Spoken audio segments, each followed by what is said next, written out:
the line, the return line on the power steering. So the return line was corroded east side, so the fluid was running through this plastic. All these black things are plastic on top of the line.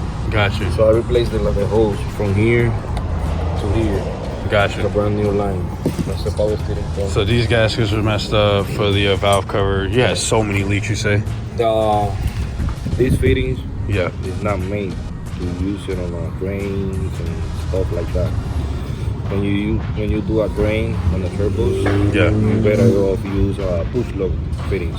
So that's what's on the car now. Yeah. That's okay. The ones we had in. So that's what's on the car. Oh, you changed all the motors. Okay, so it works now. It was a seal. I don't know where I put it. One on the transfer case. So I changed that seal too. So you changed the seal on the transfer case. So it was leaking from a lot of places. Oh my god. Oh, this mother sucker just fixed that too. Oh, you fixed that too? Dang, I appreciate that. I broke the. Oh my gosh, this is the driest this thing has ever been. This thing was leaked up in oil everywhere. It was so bad. Now your reservoir. Wait, where the hell did you get this from? That's clean. Oh shit. That's what I do with the seats. So this is off of a Gen 1. That's a Gen 1 power steering pump. All right. So I use these. You don't have the fucking plastic thing over here that is always leaking. Oh, that looks a lot better. The only problem is now when I go for the solid mounts later down the road, I gotta move that. Not gonna bother. I'm gonna do that later. But yeah, everything's together. That's good. So that car is back together because for a whole bunch of reasons, and this one's back together. So no more leaking oil. I'll do the oil change. Yeah. And the filter. Gotcha. Oh. Good to go. Alrighty, got the Speed 6 back, and this car needs gas, of course. Oh, I thought it was gonna be a cold start.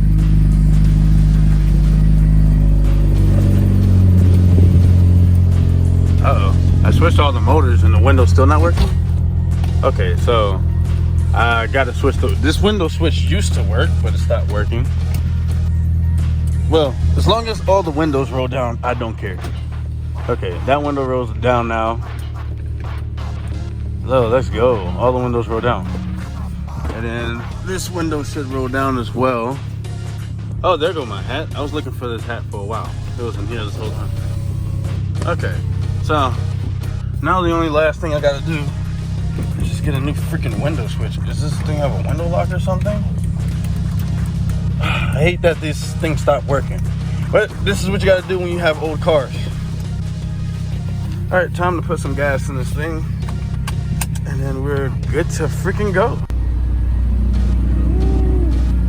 Got the Speed 6 and the Speed 3. Let's get it. All right, hang up.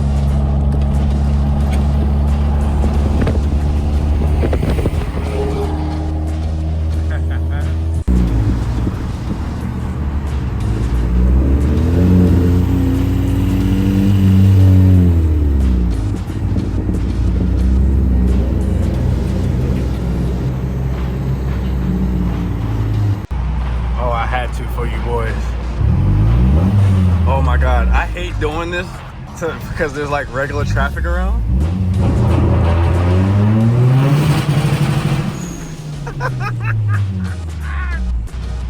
Uh-oh, the light turned green.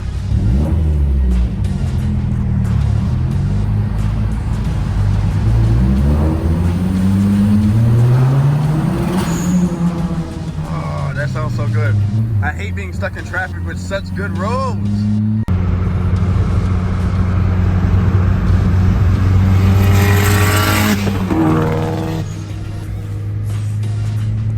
So we made it here so far.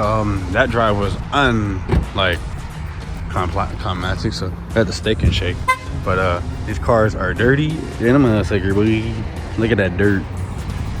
But how was the drive? Horrible. How does it feel to come from like buckfuck nowhere to back here? Yeah, past my house. you gotta drop that thing off. So it was not pleasant. Nope, it was not pleasant. Nope, but I'm hungry, so we're gonna stop and get something to eat because I really want some meatballs and spaghetti. All right, now that we had our meal, time to take the Speed 6 back to the house. All right, now that I got the Speed 6 back at the house here, this car has been down because, for one, this right here was leaking to all hell, and it was leaking all into these coil packs here, and there's a whole bunch of oil leaks. The valve cover was leaking. It was leaking all the way down to the engine, so he cleaned the transmission and all of that stuff. I don't know if you guys remember previously on this channel, I was talking about the car having oil issues. That V-band he replaced there, and there was a lot like the O-ring for the transfer case because this is an all-wheel drive vehicle, and a lot of other gaskets that was bad in this car that was just leaking to all hell. It was crazy. I mean, there's no reason why I should have got this car under that condition. And the stock, so it's a known problem that the stock power steering pumps leak. So what he has done for me was, this is a Gen 1 Mazda Speed 3 power steering pump, and he got me a custom reservoir, put him in a custom spot. So I got a custom reservoir, so when I go get solid mounts, this won't be so close to the motor mounts, so because I'm going solid mounts for this car. And so basically there's a lot that has been done to this car. I got the new AC compressor, which I've done by myself, new power steering fluid, all new gaskets, brand new oil change. And I've only driven this car in the past year that I've owned it, probably like 3, maybe 2,500 miles. I haven't even driven the car long enough to give it an oil change, but I gave it one anyway. So he done that for me. And then also from the interior, as you guys know from earlier, the windows wasn't rolling down, and I want to get the car tinted, but I can't tint the windows if they can't move. So yeah, so he fixed all those motors for me. I just got to get a new switch like I was talking about earlier. And yeah, so the next steps for this car, get it tinted, get it tuned, and get some suspension and some rotors and some better brake pads. I have to make better brake pads in the room. I just got to get better rotors. And this car is completely done. I'm not going to do anything else to this car. And yeah, so that's done. All right, and this car here, which was really more important to me, this car here was giving me issues right before the autocross event, and I had missed the autocross event that I signed up for.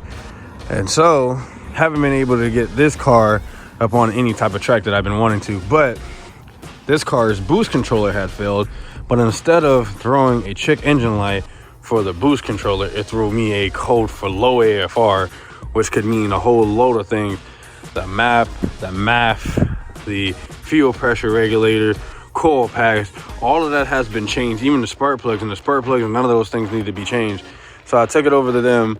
They made sure they did a compression test, everything, and the car was fine. Then to come out, it was something super simple.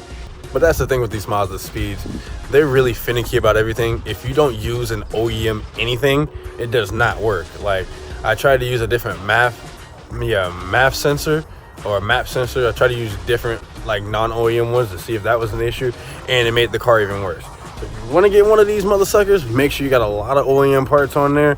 If you get some BS from like AutoZone or some Chinese made stuff, it is not going to work. And the boost controller that I decided to put on there did not work. So you got an OEM boost controller and it worked. All right, so both of the cars are back. The garage is going to be full finally, probably for a little while, because there's a lot of changes that's about to happen in these next couple of weeks. I can't wait to share that with you guys. But yeah, that's basically it. If you enjoyed this video, like, subscribe, and share with all your friends. I love to keep you guys in the loop of all my cars. So yeah, that's basically what this video is, keeping you guys up in the loop. But yeah, I'll see you guys in another video.